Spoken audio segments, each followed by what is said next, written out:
John Adams, the second American president, said, "There's nothing which I dread so much as the division of the republic into two great parties. This is to be dreaded as the greatest political evil under our Constitution. The two-party system is outdated and keeps us divided."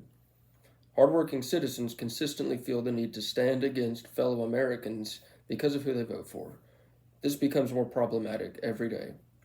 After research on historical and contemporary problems stemming from political differences, I noticed a lack of exceptional progression in American politics. I will discuss these problems surrounding the two-party system as well as a possible solution. First, we can take a step back and try to understand the problem in historical and contemporary context. A perfect example of these problems is the Civil War. Families were divided by their political differences all the time. Your options back then, besides Republican and Democrat, existed, but the majority was either for the democracy trying to expand slavery, or the Republicans who were trying to demolish it and abolish it. We've progressed, of course, and the demographics have evolved, but the question still remains. Why are Republicans and Democrats consistently at odds with one another over fixable problems? Pew Research pointed out that 72% of Republicans and 64% of Democrats say the opposing party are the most dishonest in the country. With propaganda and social campaigns, politicians rely on a divided America to gain influence over voters.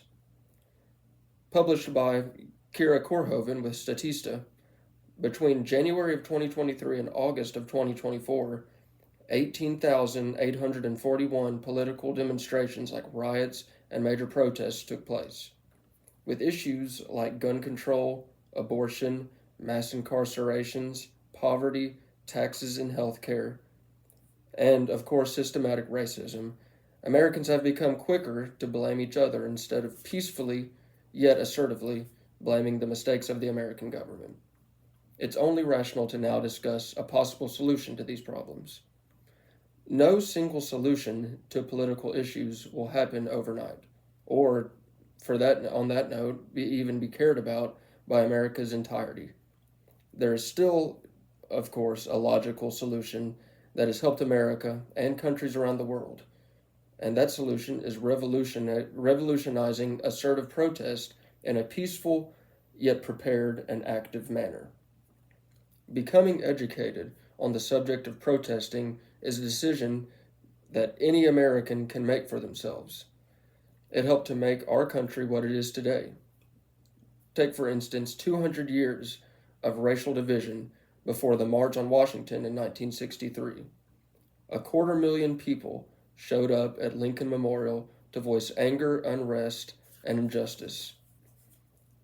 This came after civil rights activists throughout the South were brutalized, and with the help of Martin Luther King and A. Philip Rudolph, a soon-to-be successful protest against American political policies was underway.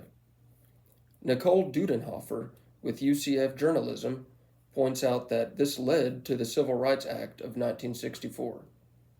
And along with the Selma to Montgomery marches, this led to the Voting Act of 1965. Through protests against government policies, major positive changes were made for this country.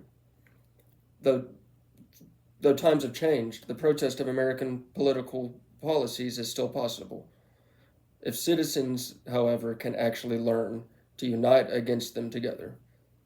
Two-party policies have become a problem that divides citizens and leads them to blame fellow Americans for whoever they vote for.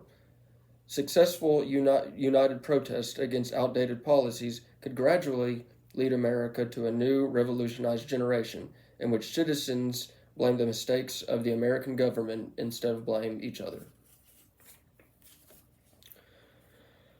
Whether you like it or not, decisional mistakes made by the Republican and Democratic parties affect you and the society around you.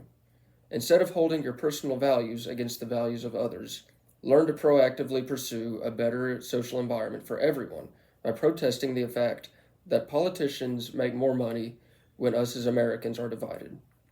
Never let the American government indoctrinate you into believing that they know all the answers.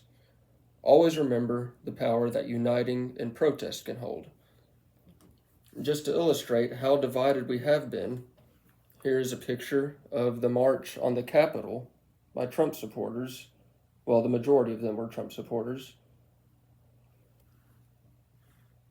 And here is the BLM movement, basically doing the same thing, but for their own purposes. And here is the March on Washington, with Martin Luther King and Mr. Rudolph right there in the front.